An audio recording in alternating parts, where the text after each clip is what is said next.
अभी मैं अपने गांव कछवी, जिला मधुबनी, बिहार। मैं अभी अपने गांव में हूँ। ये हमारे गांव में मंदिर परिसर है।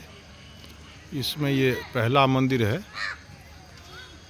भोला बाबा का। सब परिवार शिवलिंग स्थापित हैं। 3 मई 1996 को स्थापित हुआ। ये मंदिर का बाउंड्री वाल आप देख रहे हैं। बाउंड्री वाल बना हुआ है चारों तरफ से। और ये मंदिर जो है, ये आगे सामने ये तालाब है। तालाब के पूरब भिंडे पे ये मंदिर बना हुआ है। ये आप तालाब देख रहे हैं। और तालाब के पश्चिम भिंडे पे ठीक अपोजिट में आम के बागान हैं। और ये करीब 60-70 पेड़ हैं आम के। ये देखिए। और ये इधर ये देख रहे हैं बाउंड्री वाल के उस साइड में ये जो ब्राउन कलर का ये बिल्डिंग है, ये प्राथमिक विद्यालय है। ये उसका भी वो बाउंड्री वाल है प्राथमिक विद्यालय का। ये बाउंड्री वाल है। और ये कैंपस है इसका लंबा चौड़ा मंदिर का। और ये इसमें और भी मंदिर हैं। तो ये मैं आप लोगों को इसलिए दिखाना चाहता हूँ ताकि मैं अब रिटायरमेंट के बाद, फरवरी 2018 के बाद, अब मैं ज़्यादातर समय अपने यही गांव में व्यतीत करता हूँ। तो आप लोगों को मैं कुछ अपना जीवन का अनुभव बताता रहता हूँ, आध्यात्मिक अनुभव। तो मैं आप लोगों को ये बताना चाहता हूँ कि मैं अब कैसे समय व्यतीत करता हूँ। तो ये है मंदिर, सामने से मैं दिखा रहा हूँ। इसके बगल में आप देखते हैं ये कीर्तन भवन दिखाई दे रहा है। उसके पीछे और भी मंदिर, और मैं डिटेल से दिखाऊंगा। और ये है तालाब, ये है घाट बना हुआ है। इस घाट पे लोग आते हैं मंदिर में, तो या तो स्नान यहाँ करते हैं या वैसे ही पैर वैर धो करके पानी लेते हैं पानी से। और ये यहाँ तक जो है बाउंड्री है। मतलब पूरे पश्चिम भाग में देख रहे हैं आम का बागान है। और दक्षिण में भी ये बाउंड्री से आगे आधा आम का बागान है। उत्तर में भी आधा आम का बागान है, उस साइड में भी। और पूरब में ये मंदिर है। और दक्षिण के भी आधे भाग में मंदिर परिसर है। और उधर उत्तर में जो है वो आधे में वो बाउंड्री वाल उस स्कूल का, प्राथमिक स्कूल का कैंपस है। और ये अब मैं आपको दिखाऊंगा अलग अलग मंदिर। ये अब ये भोला बाबा का सब परिवार है। शिवलिंग स्थापित हैं। गणेश्वरनाथ महादेव मंदिर कछवी। ये कीर्तन भवन है। इस पे ना कीर्तन हुआ करता है। रोज़ शाम को बुजुर्ग लोग आते हैं और यहाँ सत्संग करते हैं। ये मतलब एक तरह से मठ समझ लीजिए, सत्संग का ये स्थान है। और नवाह और अष्टयाम कीर्तन वगैरह भी यहाँ से होता है। और ये कीर्तन भवन। और यहीं पे शाम को हम मतलब जाड़े में 5 से 7 और गर्मी में 6 से 8 में रोज़ सत्संग होता है 2 घंटे, जिसमें वेद, उपनिषद,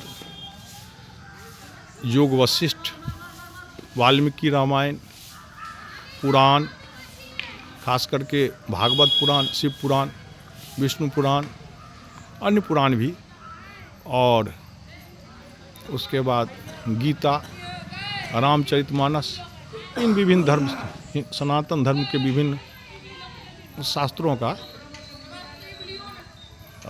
मतलब ये सत्संग होता है उस शास्त्रों के आधार पे, प्रवचन सत्संग। और ये राम दरबार है। और इसके बगल में ये राधा कृष्ण है, राधा कृष्ण के मंदिर हैं। और उसके बाद बजरंगबली जी का मंदिर है, ये राधा कृष्ण मंदिर है, और ये राम दरबार ये भोला बाबा का है, गणेश्वरनाथ मंदिर 3 मई 1996। ये राम दरबार है, और उसके बाद ये राधा कृष्ण के हैं ये मंदिर। उसके बाद ये बजरंगबली का मंदिर है, इसमें बजरंगबली है, देख रहे होंगे आप लोग। और वो अंदर में है संगमरमर के बजरंगबली, बाहर में जो है ये भी बजरंगबली है जिनमें सिंदूर ज़्यादा लेपा जाता है। उसके बाद ये काली माता का मंदिर है, ये इसमें काली माता है विराजमान, तो ये मंदिर हुआ। उसके बाद ये आप सामने ये देखिए, मैं नज़दीक जा रहा हूँ, ये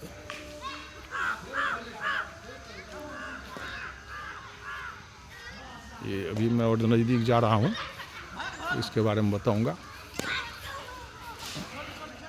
ये जो है ना, ये बच्चे खेल रहे हैं आगे, ये मंडप है, ये मंडप है जिसमें कि कार्तिक में हर साल इसमें महादेव के सपरिवार महादेव का इसमें मूर्ति स्थापित होकर के इसमें वार्षिक पूजा होती है यहाँ पे। उसमें असंख्य शिवलिंग की, पार्थिव लिंग की पूजा होती है, और यज्ञ भी होता है, और 5 दिन का मेला भी इसमें यहाँ पे लगता है। उसमें शाम को कीर्तन भी होता है, प्रवचन और यज्ञ भी होता है, और मेला भी लगता है 5 दिन हर साल। तो ये मंडप है, और इसमें कोई और देवता का भी मूर्ति स्थापित करके किया जा सकता है, ये खाली रहता है। तो इसमें मंडप में आप जो है किसी भी देवता की पूजा करें। तो हम लोग यहाँ 1973 से महादेव की पूजा इस जगह, पहले गांव पे अंदर बीच गांव पे होता था, 1973 से यहाँ हो रहा है हर साल ये। उसके बाद ये आंगनवाड़ी का घर है, आंगनवाड़ी केंद्र है बिहार सरकार का इस टोले के लिए। और ये आप देख रहे हैं, ये जो प्लेटफॉर्म है उसके बगल में, यहाँ पे कीर्तन या नाटक वगैरह यहीं पे उसका प्लेटफॉर्म है। और ये हो गया बाउंड्री वाल, यहाँ पे अंत हो गया। इसके आगे फिर वही कलम बागान है, और ये पीपल का पेड़ है, बहुत पुराना है। ये मंदिर भी, ये तालाब भी बहुत पुराना है।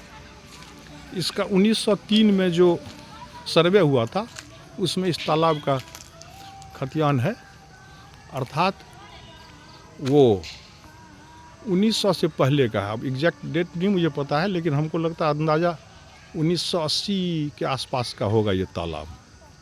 और इस तालाब पे ठीक सामने आप देखिए कि जहाँ हम खड़े हैं वो सामने एक वो ब्राउन कलर का जो बिल्डिंग और बाउंड्री वाल दिख रहा है, उसके जस्ट पीछे एक बट वृक्ष है वहाँ पे विशाल, उसके जस्ट पीछे सबसे ऊंचा वृक्ष वो ये बट वृक्ष। और इधर ये जो है ठीक उसके सामने ये पीपल का वृक्ष, ये बहुत विशाल है, ये नज़दीक से इसलिए मैं आपको पूरा ऊपर ऊंचाई नहीं दिखा रहा हूँ।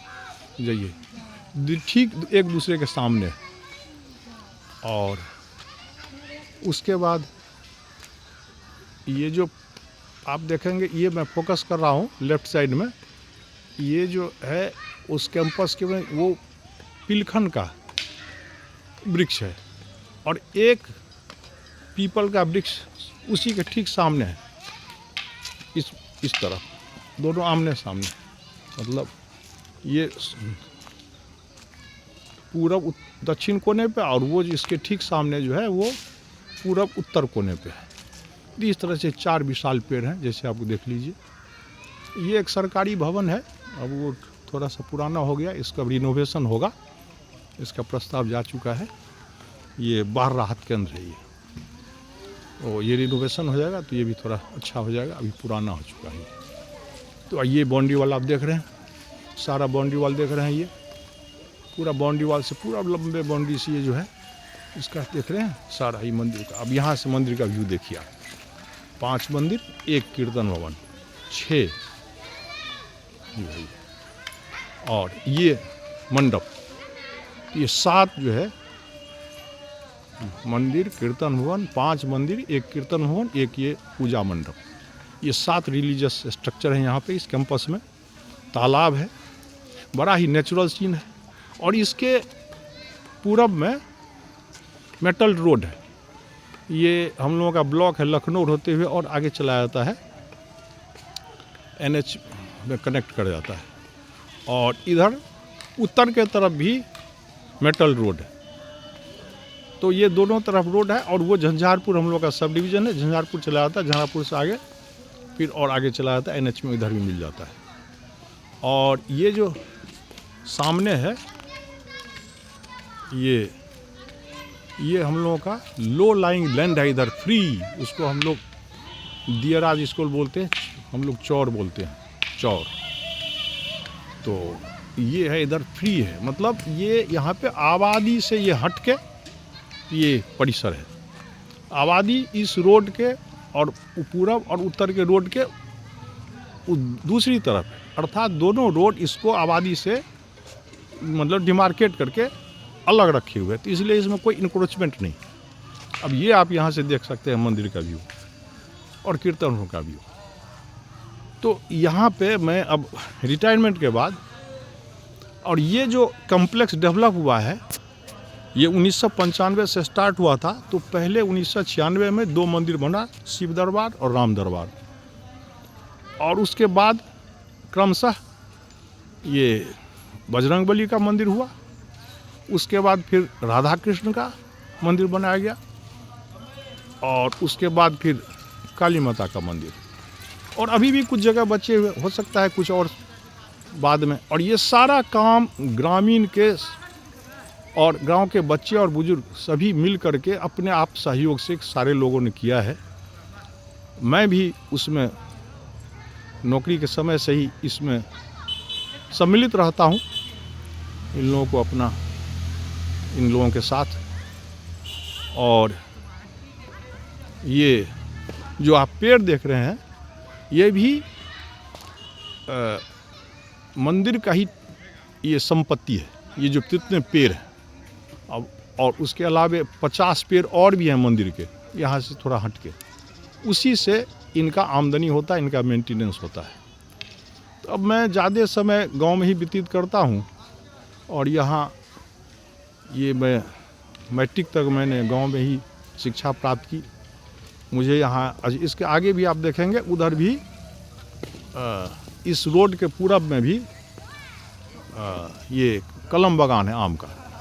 तो हर तरफ हरियाली है, सामने तालाब है, और यहाँ पे आध्यात्मिक वातावरण रहता है।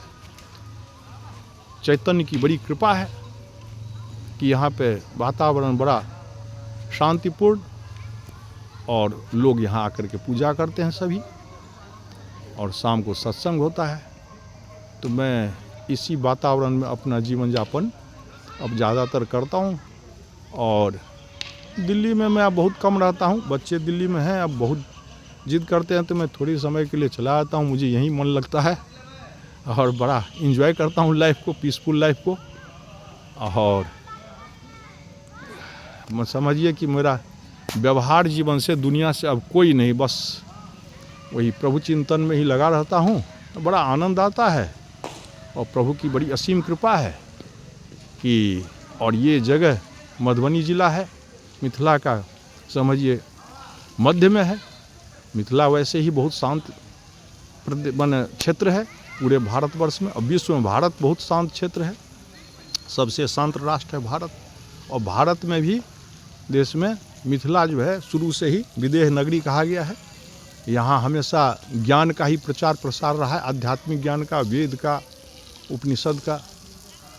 और न्याय शास्त्र के प्रणेता ऋषि गौतम मैथिल ही थे, और राजा जनक विदेह हुए, याज्ञवल्क्य यहाँ हुए, जिन्होंने यजुर्वेद जो है वो शुक्ल यजुर्वेद का खुद ही निर्माण कर दिया। तो बहुत सारी कथाएं हैं। और यहीं पे वाचस्पति मिश्र हुए, मंडन मिश्र हुए, जिनके बिना आध्यात्मिक ज्ञान, उनके कृतियों के बिना पढ़े हुए आदमी का पूर्ण नहीं होता है। इसी क्षेत्र में बाबा विद्यापति हुए, अनेकानेक विद्वान हुए, सिद्ध हुए। और सिद्ध में यहाँ जो है वो अनेक सिद्ध हुए। बाबा विद्यापति के बारे में तो आप लोग जानते ही हैं कि खुद उगना जो है, शिव उगना के रूप में उनकी सेवा किए थे। तो एक से एक यहाँ सिद्ध हुए हैं। तो मैं विशेष नहीं, 16 मिनट हो गया। तो और मैं अभी फिर मैं यहाँ पे टहलता हूँ, कहाँ मॉर्निंग वॉक करता हूँ, इवनिंग वॉक करता हूँ। पूरे माने शुद्ध स्वच्छ हवा, कोई पॉल्यूशन नहीं, शहर जैसे दिल्ली जैसे कोई पॉल्यूशन नहीं।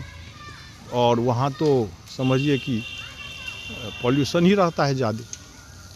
तो इसीलिए यहीं एंजॉय करता हूँ, एकदम प्योर नेचर में यहाँ पर रहता हूँ। लोग बड़े शांत प्रकृति के हैं, सभी को आध्यात्मिक जीवन से ही, अब जिस उम्र में हम लोग हैं उसमें आध्यात्मिक जीवन से ही लोगों को मतलब है। तो इसलिए मुझे बड़ा मन लगता है यहाँ और बड़ा आनंद आता है। तो पोस्ट रिटायरमेंट लाइफ में बड़े शुद्ध वातावरण में आनंद पूर्वक व्यतीत करता हूँ। मैंने सोचा कि आप लोगों को मैं दिखाऊं कि मेरा जीवन यापन रिटायरमेंट के बाद कैसे चलता है। दिल्ली में बहुत अल्प समय के लिए कभी कभी चला जाता हूँ, बाकी मैं यहीं एंजॉय करता हूँ। मुझे इस बहुत अच्छा लगता है यहाँ पे। चलिए, मैं आप लोगों को जो इस वीडियो को देखेंगे, ये केवल मैं आपको दिखाना चाह रहा था कि और नौकरी के समय से ही लोग सोचते हैं कि नौकरी में क्या करना है। नौकरी के समय से ही मैं इस स्थान से जुड़ा हुआ हूँ, तन मन धन से, इसके विकास में।